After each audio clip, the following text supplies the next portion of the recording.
പ്രിയമുള്ളവരെ, ഏവർക്കും സ്കൂളിംഗ് വ്ലോഗിൻ്റെ പുതിയൊരു വീഡിയോയിലേക്ക് സ്വാഗതം. ഈ വർഷത്തെ BSc നഴ്സിംഗ് അഡ്മിഷനുമായി ബന്ധപ്പെട്ട് മലയാള മനോരമ ഇന്ന് പ്രസിദ്ധീകരിച്ച ഒരു ന്യൂസാണ് നിങ്ങൾ കാണുന്നത്. നഴ്സിംഗ് ഏകജാലക പ്രവേശനം ചർച്ചയിൽ തീരുമാനമായില്ല.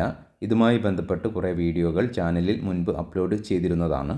അതായത് കേരളത്തിലെ വിവിധ സെൽഫ് ഫിനാൻസ് കോളേജുകളിലുള്ള 50% വരുന്ന മാനേജ്മെൻറ്റ് കോട്ട സീറ്റുകൾ വിവിധ മാനേജ്മെൻറ്റ് അസോസിയേഷനുകൾ അവരുടെ വെബ്സൈറ്റുകൾ വഴി അസോസിയേഷനുകളുടെ വെബ്സൈറ്റുകൾ വഴി അപ്ലിക്കേഷൻ ക്ഷണിച്ച് ഏകജാലക സംവിധാനത്തിലാണ് വർഷങ്ങളായിട്ട് അഡ്മിഷൻ നടത്തിക്കൊണ്ടുവരുന്നത്.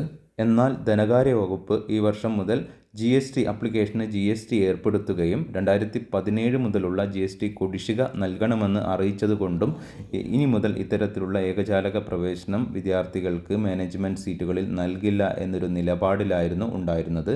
ഈ ഒരു പ്രശ്ന പരിഹാരത്തിന് വേണ്ടി സർക്കാരും മാനേജ്മെൻറ്റ് പ്രതിനിധികളും കഴിഞ്ഞ ദിവസം 2/5/2024 ചർച്ച നടത്തിയിരുന്നു. എന്നാൽ ആ ഒരു ചർച്ചയിൽ പ്രശ്നം പരിഹരിക്കപ്പെട്ടിട്ടില്ല എന്നാണ് റിപ്പോർട്ട് ചെയ്യുന്നത്.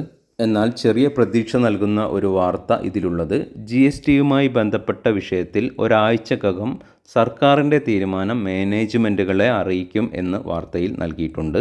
കൂടാതെ 2017 മുതലുള്ള GST കുടിശ്ശിക ഒഴിവാക്കി നൽകണമെന്നുമാണ് മാനേജ്മെൻറ്റ് അസോസിയേഷനുകൾ പ്രധാനമായിട്ടും ഡിമാൻഡ് ചെയ്തിട്ടുള്ളത്. ആ ഒരു കുടിശ്ശികയെങ്കിലും സർക്കാർ ഒഴിവാക്കി നൽകുകയാണ് എങ്കിൽ അഡ്മിഷൻ നടത്താനുള്ള ചെറിയ സാധ്യത കാണുന്നുണ്ട്. 1000 രൂപയാണ് അപ്ലിക്കേഷന് വരുന്നത്. അതിന് ഈ വർഷം മുതൽ 18% GST ഏർപ്പെടുത്തിയാൽ പോലും വിദ്യാർത്ഥികൾക്കത് നഷ്ടമാകില്ല. കാരണം ഏകജാലക സംവിധാനമില്ലാതെയാണ് മാനേജ്മെൻറ്റ് സീറ്റുകളിലേക്ക് അവർ അഡ്മിഷൻ നടത്തുന്നത് എങ്കിൽ നിങ്ങൾ ഓരോ കോളേജിലും പോയി അപ്ലിക്കേഷൻ നൽകേണ്ടി വരുന്നതാണ്. ഓരോ കോളേജിലും അപ്ലിക്കേഷൻ നൽകാൻ വേണ്ടി ചിലപ്പോൾ 1000 രൂപ വരെ ചോദിക്കാനുള്ള സാധ്യതയുണ്ട്. അങ്ങനെ വരുമ്പോൾ വലിയ തുക വിദ്യാർത്ഥികൾക്ക് ചിലവ് വരുന്നതാണ്. അതേസമയം GST ഏർപ്പെടുത്തിയാൽ 1180 രൂപ മാത്രമേ വരികയുള്ളൂ. ഇപ്പോൾ നിരവധി വിദ്യാർത്ഥികൾ ചോദിക്കുന്ന ഒരു കാര്യമാണ് LBS സെൻറ്റർ വെബ്സൈറ്റ് വഴി BSc നഴ്സിംഗിനും വിവിധ പാരാമെഡിക്കൽ കോഴ്സുകളിലേക്കും എപ്പോഴാണ് അപ്ലിക്കേഷൻ ആരംഭിക്കുക എന്നുള്ള കാര്യം. ഇതുമായി ബന്ധപ്പെട്ട ഒരു വീഡിയോ മുൻപ് അപ്ലോഡ് ചെയ്തതാണ്.